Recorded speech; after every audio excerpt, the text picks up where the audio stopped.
môcť s ním vyjadriť ozaj dobrovoľne dvomi spôsobmi. Ten prvý je, že list bude tu pripravený po skončení nášho stretnutia a môžete ho podpísať. Druhý spôsob, ten vás poprosím, urobme tiež, môže byť bezprostredný a môže byť veľmi hlasný. Práve teraz prichádzajú na rad píšťalky, ktorými môžeme vyjadriť súhlas s listom prezidentovi, premiérovi a šéfovi parlamentu.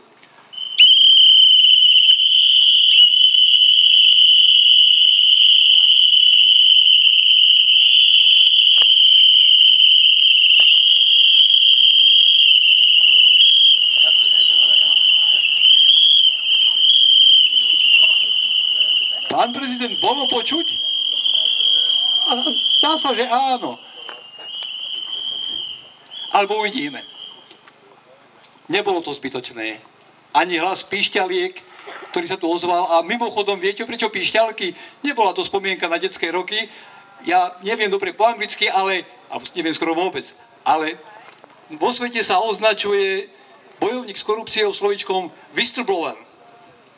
A to je pískať na píšťalke. Tak sme si povedali, že tento medzinárodne uznávaný symbol rozdáme ako suvenír a zároveň ho skúšame. Takže verím, že takýto piskot, aký sa tu ozval, sa bude ozývať často, silno, až dovtedy, kým nezmlkne, už ho nebude treba. Ale to si ešte zrejme počkáme, ale nemáme veľa času, lebo to, čo bolo v liste napísané, tie hodinky týkajú vysoko a treba byť obozretný, pretože sa môže ľahko stať, že prekročíme medze, ktoré ozaj by prekročiť žiadna spoločnosť nemala. Došli sme na koniec prvej časti tej oficiálnej časti nášho programu. Potom poviem, ktorá bude tá neoficiálna, ale dovolím si navrhnúť, poprosiť, takto máme pripravené, aby teraz prišiel k nám majster Marian Lukáč, solista opery Štátneho divadla v Košiciach. A majster Lukáč má len jednu krásnu úlohu.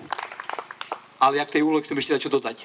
On zaspieva pieseň, ktorá má nádherné slová, ktoré sú pre naše stretnutie dnešné ako stvorené.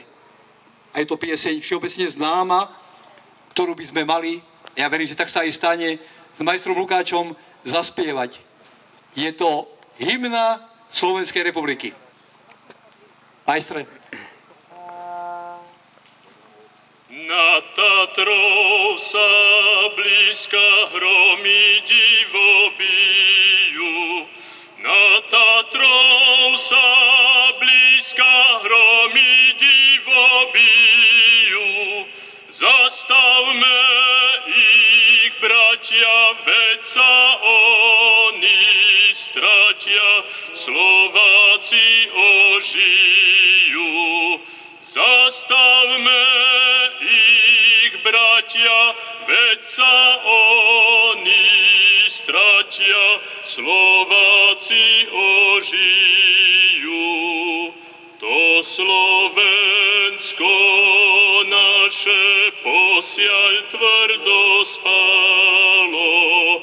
To Slovensko naše posiaľ tvrdo spalo, ale blesky hromu vzbudzujú ho k tomu, aby sa prebral.